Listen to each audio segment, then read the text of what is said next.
we are seeing some updates out of Washington, D.C. Of course, talks have been stalled between Republicans and Democrats in terms of agreeing to what the next round of stimulus might look like.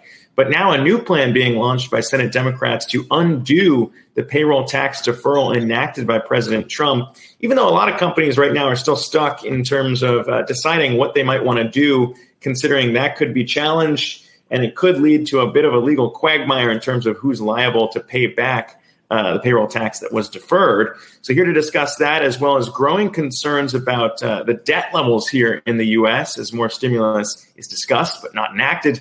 Joining us is Mattie Duppler, National Taxpayers Union Senior Fellow. And Mattie, let's start with the Senate plans, because we did see the payroll tax deferral start earlier this week, but still questions around those employers choosing what to do. So what do you make of the Democrats' plan here? It seems like a long shot since it would have to get through the Senate anyways, with Republican control. So what do you make of the strategy?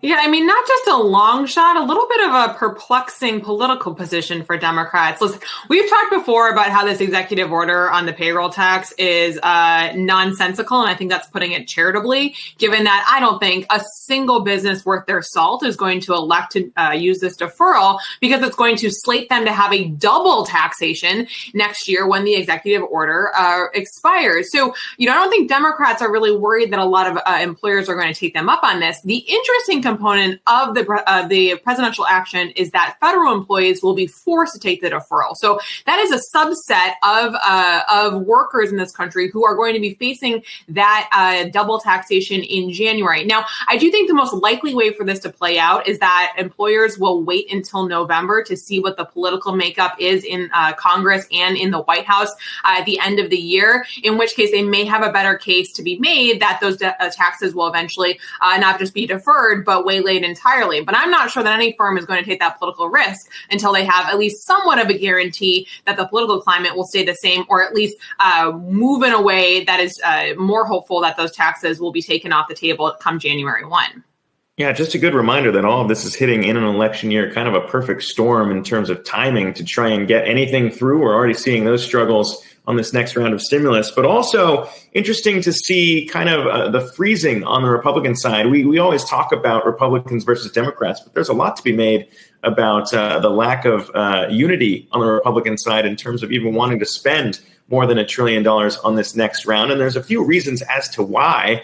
We got that update from the CBO yesterday in terms of laying out the federal deficit, and it does not look good, Mattie. When we look at the numbers, they predict the federal budget deficit will soar to a record $3.3 trillion this year, pushing the debt level here in the U.S. to a level even greater than our entire economy. They say debt this time next year will sit at nearly $22 trillion, or about 104% of our GDP. So, I mean, when you think about that warning coming from the CBO, what does that maybe say about, how massive these stimulus talks have become and how big a problem we're dealing with? Zach, you talk about Republicans versus Democrats. I think that the CBO report shows that both sides are wrong. Democrats saying that we can tax our way out of a problem when we're going to be 104% of the economy worth of debt next year. And Republicans talking about cutting here and there, like that's going to fix these overwhelming debt liabilities. Now, I think it's challenging right now when we're talking about these negotiations as it relates to COVID, that you've got Democrats and Republicans talking about being $1 trillion apart in terms of the top line. I think that is complete nonsense. And here's why. It doesn't matter what you spend. What we need to know is whether or not tax dollars that are going out the door are effectuating the objectives that are going to actually help people. We are at a point where we've seen the largest contraction in almost 100 years in employment. Republicans and Democrats bickering over $1 trillion here, $1 trillion there doesn't do anything to help the tens of millions of Americans who have lost their job as a result of COVID and as a result of government mandates shutting down what was an extremely fundamentally strong economy in the beginning of the year. So I think Americans are going to look at this and see this dithering in Congress and say, listen, we're concerned about the debt. We're concerned about the long-term solvency of the United States. But there is still a very important role for government to play here. And both Congress and the administration have a responsibility to Americans to get their acts together and figure something out before November, but certainly before the end of this month, where we see the rest of the efforts put into place from the CARES Act starting to expire. Yeah, I was going to ask you another question about the follow-up on the debt and their 10-year projections, but you make a phenomenal point there in that it doesn't really matter considering what we need to do to right the economy right now to have a shot at even maybe closing that gap. But on that front, I mean, you look at even just the deficit in terms of the trade deficit that we saw in July, widening again. It was the widest we've seen since the depths of the 07-09 recession back in 2008. And on that front, I think a lot is being made about the fact that we are quick to bring in foreign-made goods here. And what we're seeing play out here, at least in the tourism sector, and obviously our economy is levered to services. In tourism, who wants to come to the U.S. and we're still dealing with all these cases? And we've seen that in a lot of states. So, I mean, on that front, just to hit your point again, dealing with getting the pandemic under control here in the U.S. seems to be the thing that would need to happen, and all of the money should be channeled to that. But what are you seeing, again, as we see these talks, not really addressing that problem?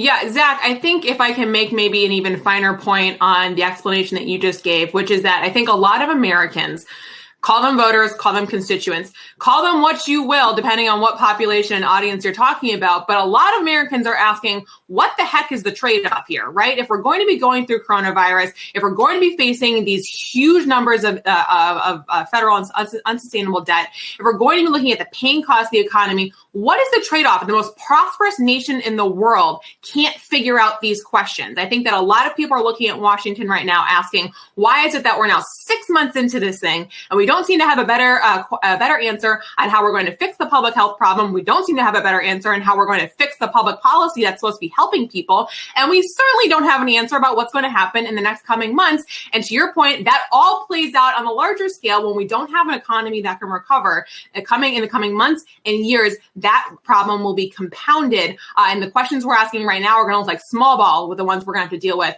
in the future.